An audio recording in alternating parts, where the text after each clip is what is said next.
여러분 안녕하세요. 후수파파입니다. 오늘은 풀옵션 단기 임대의 수익에 대한 얘기입니다. 말씀드렸듯이 저희도 주택 파트만을 전문으로 하던 시절이 있었는데 풀옵션 단기 임대 계약을 정말 많이 했고 실제로 여러 건물을 운영했기 때문에 그 수익 구조를 정말 정확히 알고 있어요. 오늘은 그 경험을 토대로 풀옵션 단기 임대가 정말 돈을 많이 벌 수 있는지 어려움 없이 쉽게 돈을 벌 수 있는 아이템인지 이 부분을 얘기해 보겠습니다. 자기 건물에서 직접 운영하는 건물주분들도 있지만 임차를 해서 풀옵션으로 다시 임대하거나 건물주와 어떤 계약을 맺고 운영하는 경우도 많아요. 저희가 그런 방식으로 운영했어요. 중개업을 하다 보면 좀 친해지는 건물주분들이 생기잖아요. 그분들 중에서 건물을 직접 관리하기 좀 지친 분들이나 좀 멀리 계셔서 힘들어하는 분들이 관리를 맡아달라고 부탁해오면 제가 풀옵션으로 운영해서 약간의 수익을 더 만들고 대신 월세를 고정적으로 보장해 드리겠습니다. 이런 식으로. 저도 수익이 있어야 하고 손님 맞추는 건 자신이 있으니까. 이런 식으로 임대관리 계약서를 작성하고 운영했죠. 다가구나 다세대 주택을 통으로 한 것도 있고 오피스텔도 여러 호실 했었어요. 그 중에 3년 동안 운영했던 빌라의 한 개 호실을 예로 들어서 수익을 설명해 볼게요. 받는 금액은 시기에 따라서 좀 편차가 있었지만 이해를 돕기 위해서 약간만 단순화하겠습니다. 건물주한테는 매월 100만원을 보장해주고 저는 풀옵션으로 돌려서 평균 140만원의 월세를 받습니다. 그럼 한 달에 40만원 수익이 생기죠. 호실 한 개로 1년에 480만원이니까 3년이면 1440만원이에요. 이런 거 10개만 돌리면 꽤 짭짤할 것 같죠? 그런데 이건 정말 단순 계산한 거예요.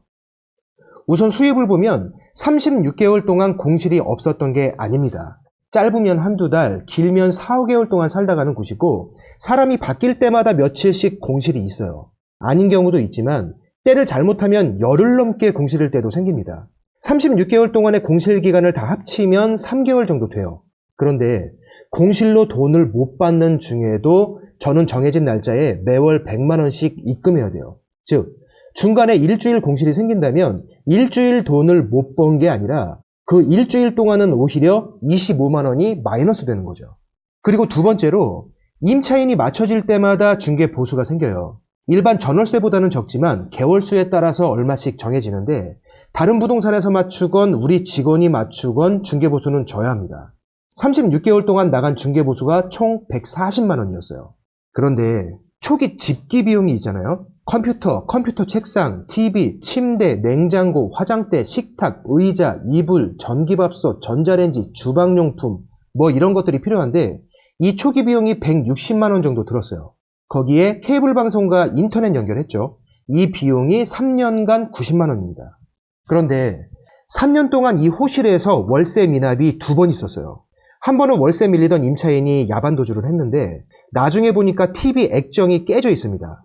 이때 밀린 월세 계산한 것, 공과금 2달 밀린 것, TV 수리비까지 합쳐서 100만원 정도 손해봤죠. 이런 사람은 잡기도 힘들고 잡아봤자 돈이 없어요. 잡아서 사과도 받고 정의 실현을 하고 싶어도 실제로 잡아서 보상까지 받는 경우는 많지 않아요. 또 한 번은 월세를 밀리고 버티던 사람을 나중엔 제가 살살 달래서 결국 퇴실시켰는데 이 사람 택시비하고 3일치 모텔비까지 주면서 퇴실시켰어요. 어쩔 수 없었어요. 이 사람이 피해 다녀서 마주치기가 정말 힘든데 그날 못 내보내서 일주일을 더 버티면 손해가 더 늘어나니까. 풀옵션 단기 임대는 경험 많은 임차인을 잘못 만나면 정말 힘들어요. 이때도 예치금 다 까이고 이래저래 80만원 정도 손해봤죠. 3년 동안 이 호실에 총 9명이 거쳐갔어요. 나머지 7명은 큰 문제 없었습니다. 자잘하게 월세 밀리는 경우는 있어도 예치금에서 해결되는 수준이었어요. 그리고 중간에 도배와 장판도 한번 갈았고 중간중간 약간씩 없어지는 자잘한 물품들이 있어요. 처음 입주할 때 개수를 다 기록하긴 하지만 몇 개월 살다 가는 사람한테 밥그릇 한두 개 깨졌다고 이걸 다 청구하는 것도 좀 그렇잖아요. 도배 장판 포함해서 자잘하게 들어간 비용이 3년간 총 70만원 정도 된 것 같아요. 자, 그럼 3년간의 수익과 지출을 다시 계산해 볼게요. 3개월 공실 감안하면 33회 총 4,620만원이 들어와야 정상입니다. 나간 월세는 36회 총 3,600만원이 실제로 나갔어요. 초기 투자 비용 160만원 있었죠. 중개보수 총 140만원에 케이블과 인터넷 비용 90만원, 도배, 장판 및 기타 자잘한 비용 70만원, 월세 못 받은 것과 수리비용 두 건을 합해서 180만원 공제하면 3년 동안 남은 금액은 총 380만 원입니다. 비용과 돌발 상황을 계산 안 하고 한 달에 40만 원씩 단순 계산했을 때는 36개월간 총 1,440만 원이 남았어야 정상인데 실제로 36개월 운영해서 남은 건 380만 원이에요.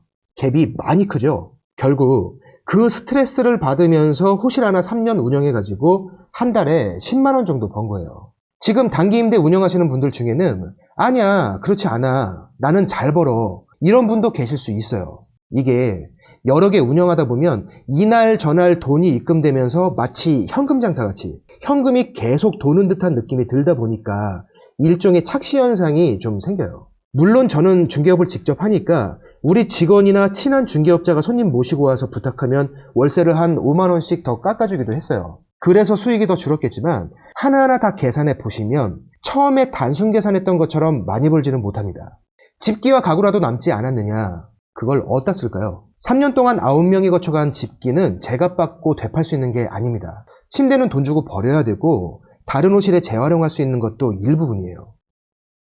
물론 퇴실 청소비가 몇만 원 있긴 한데 그거 3년간 모은다고 얼마 되지 않아요. 프로옵션 단기 임대의 실상을 살펴보면 이게 생각보다 돈을 크게 벌 수 있는 일은 아닙니다. 반면에 버는 돈에 비해서는 스트레스가 비교적 큰 편이에요. 이게 남의 것을 임차해서 재임대하기 때문이라고 생각하실 수도 있는데 건물주 입장에서 봐도 보증금 1000에 월세 한 95만 원 받는 게 낫지 막상 계산해보면 건물주가 직접 풀옵션을 돌린다고 보증금 받는 방에 비해서 수익이 엄청나게 늘어나진 않아요. 때문에 풀옵션 임대하는 사람들이 월세가 조금만 밀려도 야박해지는 거예요. 예치금과 월세 선불이 있더라도 월세가 조금씩 밀리기 시작하면 어떤 일이 생기는지 계산해 볼게요. 예치금 100만 원에 월세 100만 원일 경우 초기에 받는 돈은 200만 원입니다. 첫 달 살다가 두 번째 달에 월세가 선불로 안 들어와요. 그럼 첫 달치 월세는 까였고 예치금 100만 원만 남은 상태죠. 일주일 지나면 24만 원 정도 까입니다. 아직 76만 원 남아 있으니까 괜찮아요. 열흘이 지났을 때 통화를 했는데 사정이 생겨서 5일만 더 있다가 주겠다고 합니다. 그럼 그날 안 된다고 하면서 바로 짐 끌어낼 건가요? 그렇게는 하기 어렵죠.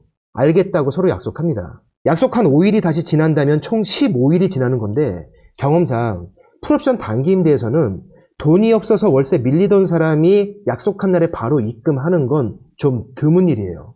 이때부터 전화 안 받을 확률이 큽니다. 그럼 어떡해요?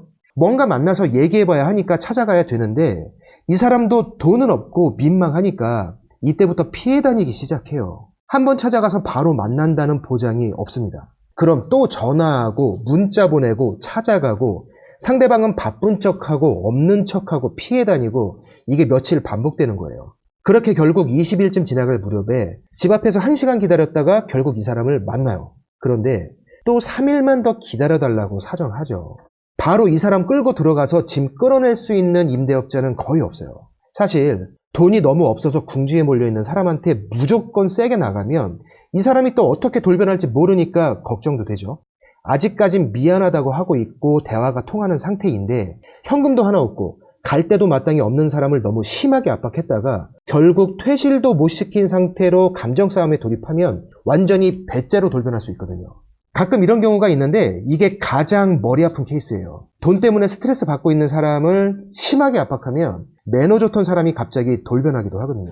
결국 이 얘기 저 얘기 심각하게 오가다가 3일 뒤까지 입금 안 되면 반드시 퇴실하겠다는 약속을 받고 대부분 돌아서게 됩니다. 이런 과정을 거치다 보면 결국 한 달이 지난 시점에서 퇴실이 이루어지는데 이때는 예치금까지 다 까인 상태예요. 그런데 사실은 20일이 지난 이 시점부터 이미 손해가 발생하고 있어요. 공과금은 보통 그 달에 사용한 게 그 달 말일에 나오는 것이 아니죠. 이번 달에 사용한 공과금은 다음 달 중순 이후에 고지서가 나와요.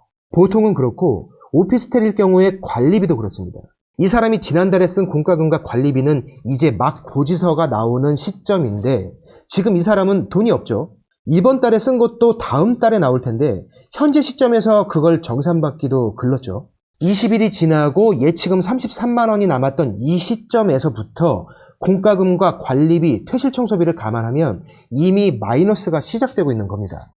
하나 더, 월세 밀리던 사람이 이렇게 퇴실하는 것은 사실 좋게 나가는 거고 이런 상황에 처한 입주자는 다른 곳에서도 돈 문제로 독촉받고 있었을 확률이 커요. 스트레스 받다가 술 먹고 다 때려 부신 상태로 사라지는 경우도 있고 TV나 컴퓨터를 가지고 야반도주하는 경우도 종종 발생해요. 그러니까 그런 상황까지 다 감안하면 월세가 열흘만 밀려도 임대인은 긴장하기 시작하고 그런 과정들을 과거의 경험에서 이미 알고 있기 때문에 아직 예치금이 남아있지만 걱정이 시작되고 스트레스를 받기 시작합니다.